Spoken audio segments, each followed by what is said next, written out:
ನಮಸ್ಕಾರ ಸ್ನೇಹಿತರೆ, welcome back to creative corner.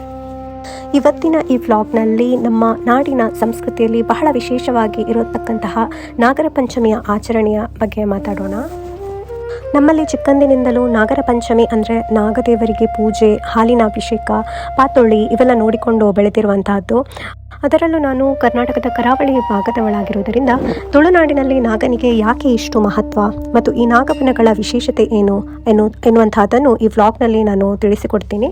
Nagara Panchami ಅಂದರೆ ನಮ್ಮ ನೆನಪಿಗೆ ಸಾಮಾನ್ಯವಾಗಿ ಬರುವಂತಹದ್ದು ಹಾವು, ನಾಗದೇವರ ಕಲ್ಲು, ಹಾಲಿನ ಅಭಿಷೇಕ, ಪೂಜೆ. ಆದರೆ ಈ ಒಂದು ಹಬ್ಬದ ಹಿಂದೆ ಇರುವ ಕಥೆಯಾದರೂ ಏನು? ಕರಾವಳಿ ಕರ್ನಾಟಕದಲ್ಲಿ ನಾಗರ ಪಂಚಮಿಯನ್ನು ಯಾವ ರೀತಿ ಆಚರಿಸಲಾಗುತ್ತದೆ ಎಂಬುದನ್ನು ಕೂಡ ತಿಳಿಯೋಣ.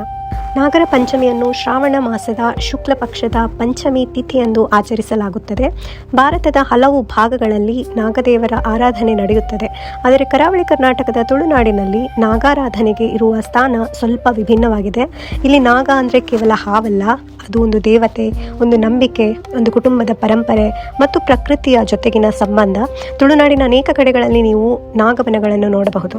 ನಾಗಬನ ಅಂದರೆ ನಾಗದೇವರಿಗೆ ಮೀಸಲಾಗಿರುವಂತಹ ಒಂದು ಪವಿತ್ರವಾದ ಸ್ಥಳ. ಅಲ್ಲಿ ನಾಗ ಕಲ್ಲುಗಳ ಜೊತೆಗೆ ಮರಗಳು, ಗಿಡಗಳು ಮತ್ತು ನೈಸರ್ಗಿಕ ಪರಿಸರವು ಕೂಡ ರಕ್ಷಿಸಲ್ಪಡುತ್ತವೆ. ಅಂತಹ ಸ್ಥಳಗಳಲ್ಲಿ ಮರಗಳನ್ನು ಕಡಿಯುವುದು ಕೂಡ ಸಂಪ್ರದಾಯದ ವಿರುದ್ಧ ಎಂದು ಪರಿಗಣಿಸಲಾಗುತ್ತದೆ. ಹೀಗಾಗಿ ಒಂದು ರೀತಿಯಲ್ಲಿ ನೋಡಿದರೆ ನಾಗಬನ ಅಂದರೆ ದೇವರ ಸನ್ನಿಧಿಯ ಜೊತೆಗೆ ಪ್ರಕೃತಿಯನ್ನು ಉಳಿಸಿಕೊಂಡಿರುವಂತಹ ಒಂದು ಪವಿತ್ರ ತಾಣ ಅಂತ ಹೇಳ್ಬೋದು.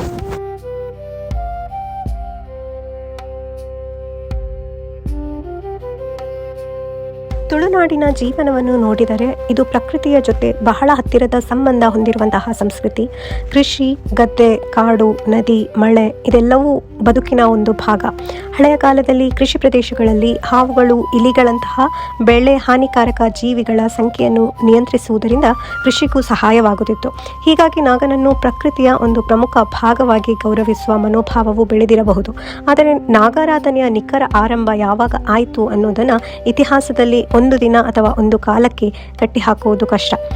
ಇದು ಹಲವು ಪೀಳಿಗೆಗಳಿಂದ ಬಂದಿರುವಂತಹ ಒಂದು ಧಾರ್ಮಿಕ, ಸಾಂಸ್ಕೃತಿಕ ಮತ್ತು ಪ್ರಕೃತಿ ಆರಾಧನೆಯ ಪರಂಪರೆ. ಅದರಲ್ಲೂ ತುಳುನಾಡಿನಲ್ಲಿ ನಾಗಾರಾಧನೆ, ಭೂತಾರಾಧನೆ ಸೇರಿದಂತೆ ಸ್ಥಳೀಯ ಸಂಪ್ರದಾಯಗಳು ಈ ಪ್ರದೇಶದ ವಿಶಿಷ್ಟ ಸಾಂಸ್ಕೃತಿಕ ಪರಂಪರೆಯ ಭಾಗವಾಗಿರುವಂತಹದ್ದು. ಇನ್ನು ಈ ನಾಗರ ಪಂಚಮಿ ಹಬ್ಬದ ಪೌರಾಣಿಕ ಕಥೆಯನ್ನು ಕುರಿತು ಕೆಣಕಿದಾಗ ಇದಕ್ಕೆ ಸಂಬಂಧಿಸಿದಂತೆ ಭಾರತದಲ್ಲಿ ಹಲವಾರು ಪೌರಾಣಿಕ ಕಥೆಗಳು ಇರುವಂತಹದ್ದು. ಅವುಗಳಲ್ಲಿ ಶ್ರೀಕೃಷ್ಣ ಮತ್ತು ಕಾಳಿಯ ನಾಗನ ಕಥೆ ಬಹಳ ಪ್ರಸಿದ್ಧವಾಗಿರುವಂತಹದ್ದು.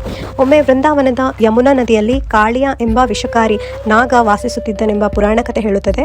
ಕಾಳಿಯನ ವಿಷದಿಂದ ಯಮುನೆಯ ನೀರು ಕೂಡ ವಿಷಪೂರಿತವಾಗಿತ್ತು. ಪ್ರಾಣಿ, ಪಕ್ಷಿ ಮಾತ್ರ ಅಲ್ಲದೆ ಅಲ್ಲಿಯ ಜನರು ಕೂಡ ಆ ನದಿಯ ಬಳಿ ಹೋಗಲು ಭಯಪಡುತ್ತಿದ್ದರು.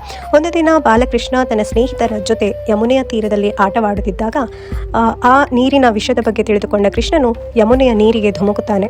ಅಲ್ಲಿಂದ ಶುರುವಾಗುತ್ತದೆ ಕೃಷ್ಣ ಮತ್ತು ಕಾಳಿಯನ ನಡುವಿನ ಭೀಕರ ಹೋರಾಟ. ಕಾಳಿಯ ತನ್ನ ವಿಷದಿಂದ ಕೃಷ್ಣನನ್ನು ಸೋಲಿಸಲು ಪ್ರಯತ್ನಿಸುತ್ತಾನೆ. ಆದರೆ ಕೃಷ್ಣ ಅವನನ್ನು ನಿಯಂತ್ರಿಸುತ್ತಾನೆ. ಕೊನೆಗೆ ಕೃಷ್ಣ ಕಾಳಿಯನ ಹೆಡೆಗಳ ಮೇಲೆ ನೃತ್ಯ ಮಾಡುತ್ತಾನೆ. ಕಾಳಿಯ ಸೋತು ಕೃಷ್ಣನ ಮುಂದೆ ಶರಣಾಗುತ್ತಾನೆ. ಆದರೆ ಇಲ್ಲಿ ಈ ಕಥೆಯ ಅತ್ಯಂತ ಸುಂದರವಾದ ಭಾಗ ಬರ್ತದೆ. ಕೃಷ್ಣ ಕಾಳಿಯನನ್ನು ಕೊಲ್ಲುವುದಿಲ್ಲ, ಬದಲಾಗಿ ಅವನಿಗೆ ಯಮುನೆಯನ್ನು ಬಿಟ್ಟು ಬೇರೆಡೆಗೆ ಹೋಗುವಂತೆ ಹೇಳುತ್ತಾನೆ. ಅಂದರೆ ದುಷ್ಟತೆಯನ್ನು ನಾಶ ಮಾಡುವುದಷ್ಟೇ ಅಲ್ಲ, ಶಕ್ತಿಯನ್ನು ನಿಯಂತ್ರಿಸಿ ಪ್ರಕೃತಿಯೊಂದಿಗೆ ಸಮತೋಲನದಲ್ಲಿ ಬದುಕುವ ಸಂದೇಶವು ಕೂಡ ಈ ಕಥೆಯಲ್ಲಿ ಕಾಣಸಿಗುತ್ತದೆ. ಕಾಳಿಯನನ್ನು ಕೃಷ್ಣ ಶಮನಗೊಳಿಸಿದ ಕಥೆ ಭಾಗವತ ಪುರಾಣದ ಪ್ರಸಿದ್ಧ ಪ್ರಸಂಗವಾಗಿದೆ. ಇನ್ನು ತುಳುನಾಡಿಗೆ ಬಂದರೆ ನಾಗರ ಪಂಚಮಿ ಅಂದರೆ ಮನೆಯವರನ್ನೆಲ್ಲ ಒಟ್ಟುಗೂಡಿಸುವಂತಹ ಒಂದು ವಿಶೇಷ ದಿನ. ಬೆಳಿಗ್ಗೆ ಸ್ನಾನ ಮಾಡಿ ನಾಗಬನ ಅಥವಾ ನಾಗದೇವರ ಸನ್ನಿಧಿಗೆ ಹೋಗಿ ಕಲ್ಲಿಗೆ ಪೂಜೆ, ಅಭಿಷೇಕ ಮತ್ತು ಹೂವಿನ ಅಲಂಕಾರ ಮಾಡಲಾಗುತ್ತದೆ. ಕುಟುಂಬದವರು ತಮ್ಮ ನಾಗದೇವರಿಗೆ ನಮಸ್ಕರಿಸಿ ಮನೆಯ ಆರೋಗ್ಯ, ಸುಖ, ಶಾಂತಿ ಮತ್ತು ಸಮೃದ್ಧಿಗಾಗಿ ಪ್ರಾರ್ಥಿಸುತ್ತಾರೆ.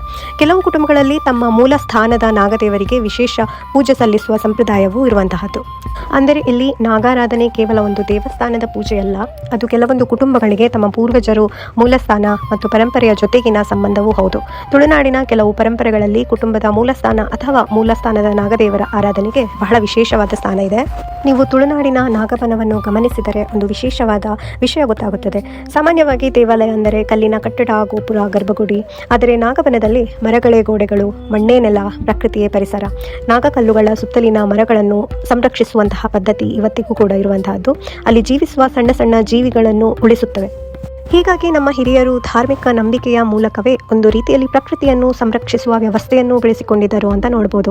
ಇವತ್ತು ನಾವು ನೇಚರ್ ಕನ್ಸರ್ವೇಷನ್ ಅಂತ ಹೇಳ್ತೇವೆ, ಆದರೆ ನಮ್ಮ ಹಳ್ಳಿಗಳಲ್ಲಿ ಇಂತಹ ಕೆಲವು ಪವಿತ್ರ ಬನಗಳು ಶತಮಾನಗಳಿಂದಲೂ ಉಳಿದುಕೊಂಡಿರುವಂತಹದ್ದು.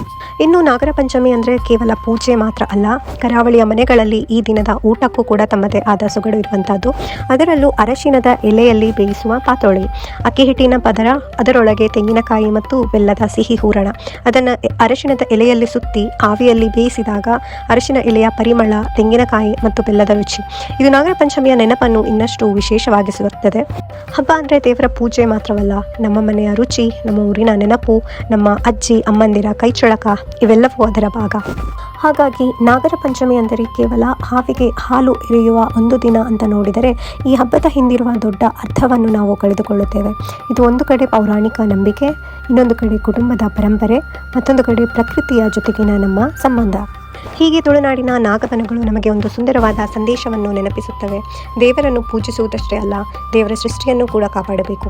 ನಮ್ಮ ಹಿರಿಯರು ಪ್ರಕೃತಿಯನ್ನು ಕೇವಲ ಬಳಸಲಿಲ್ಲ, ಅವರು ಗೌರವಿಸಿದರು. ಅದಕ್ಕಾಗಿಯೇ ಇಂದಿಗೂ ನಮ್ಮ ಕರಾವಳಿಯ ಮಣ್ಣಿನಲ್ಲಿ ನಾಗಬನಗಳು, ನಾಗಕಲ್ಲುಗಳು ಮತ್ತು ನಾಗಾರಾಧನೆಯ ಸಂಪ್ರದಾಯ ಜೀವಂತವಾಗಿದೆ. ಈ ನಾಗರ ಪಂಚಮಿಯಂದು ನಾಗದೇವರಿಗೆ ಭಕ್ತಿಯಿಂದ ನಮಸ್ಕರಿಸೋಣ, ನಮ್ಮ ಸಂಸ್ಕೃತಿಯನ್ನು ಮುಂದಿನ ಪೀಳಿಗೆಗೆ ಕೊಂಡೊಯ್ಯೋಣ ಮತ್ತು ನಮ್ಮ ಸುತ್ತಲಿನ ಪ್ರಕೃತಿಯನ್ನು, ಪ್ರತಿಯೊಂದು ಜೀವಿಯನ್ನು ಗೌರವಿಸೋಣ. ನಿಮಗೆಲ್ಲರಿಗೂ ನಾಗರ ಪಂಚಮಿಯ ಹಾರ್ದಿಕ ಶುಭಾಶಯಗಳು. ನಾಗದೇವರ ಆಶೀರ್ವಾದ ನಿಮ್ಮ ಮತ್ತು ನಿಮ್ಮ ಕುಟುಂಬದ ಮೇಲೆ ಸದಾ ಇರಲಿ. ಈ ನಾಗರ ಪಂಚಮಿಯ ಹಿನ್ನೆಲೆಯನ್ನು ನಿಮ್ಮೊಂದಿಗೆ ಹಂಚಿಕೊಳ್ಳುವ ಪ್ರಯತ್ನದಲ್ಲಿ ನನ್ನಿಂದ ಯಾವುದಾದರೂ ತಪ್ಪು ಮಾಹಿತಿ ಅಥವಾ ತಪ್ಪಾದ ಉಚ್ಚಾರಣೆ ಆಗಿದ್ದರೆ ದಯವಿಟ್ಟು ಕ್ಷಮಿಸಿ.